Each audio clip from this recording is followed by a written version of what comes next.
Исправительные учреждения стали главными поставщиками человеческих ресурсов в ряды экстремистских организаций. В начале 2000-х в казахстанских колониях впервые появились осужденные за терроризм и религиозный экстремизм. И, как правило, только они владели минимальными теологическими познаниями, поэтому к ним тянулись оступившиеся люди. Постепенно началось сращивание преступного мира с приверженцами экстремистских религиозных течений. Из-за вербовки заключенных в местах лишения свободы власти были вынуждены остановить деятельность всех культовых объектов. Теперь в Духовном управлении мусульман Казахстана говорят о том, что осужденных за терроризм необходимо содержать в отдельных колониях.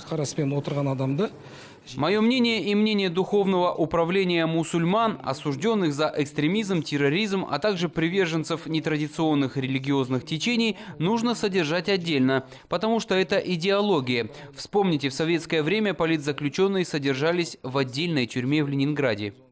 После участившихся в Казахстане преступлений, совершенных последователями экстремистских учений, ДУМК создал специальный отдел. Сотрудники из числа богословов проводят работу в местах лишения свободы. В беседах и теологических спорах специалисты выявляют причины обращения людей к радикальным течениям. Главные причины, почему люди попадаются в сети экстремистских течений, заключаются в том, что у них нет базовых религиозных знаний. При беседе выясняется, что на самом деле они даже не знают основных понятий, постулатов течения салафизма. То есть это люди, вышедшие из светского общества, которые изначально не определялись в своих религиозных взглядах. Именно они и становятся целью экстремистских вербовщиков. Еще одна причина увеличения последователей экстремистских групп – социальная неустроенность молодежи. Малограмотного, безработного человека легче всего увлечь идеей построения так называемого справедливого общества, которое на поверку оказывается вербовкой. В МВД даже описали портрет потенциального адепта нетрадиционного религиозного течения.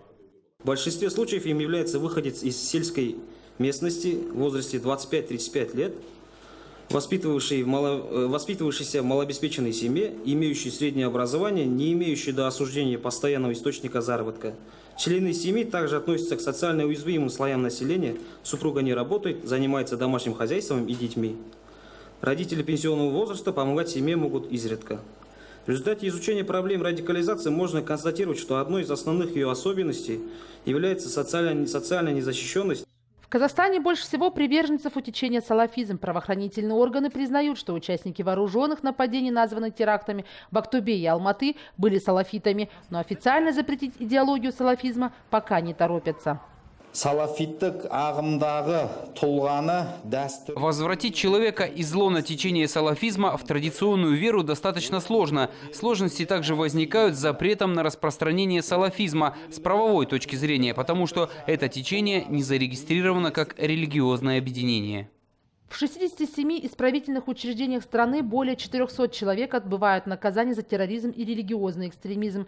Всего за год работы специальной группы, созданной Духовным управлением мусульман Казахстана, 186 заключенных были возвращены в традиционную религию. Еще 96 самовольно отказались от чуждой идеологии. Айнур Коскин, Ганизат Оспанов. Настоящее время.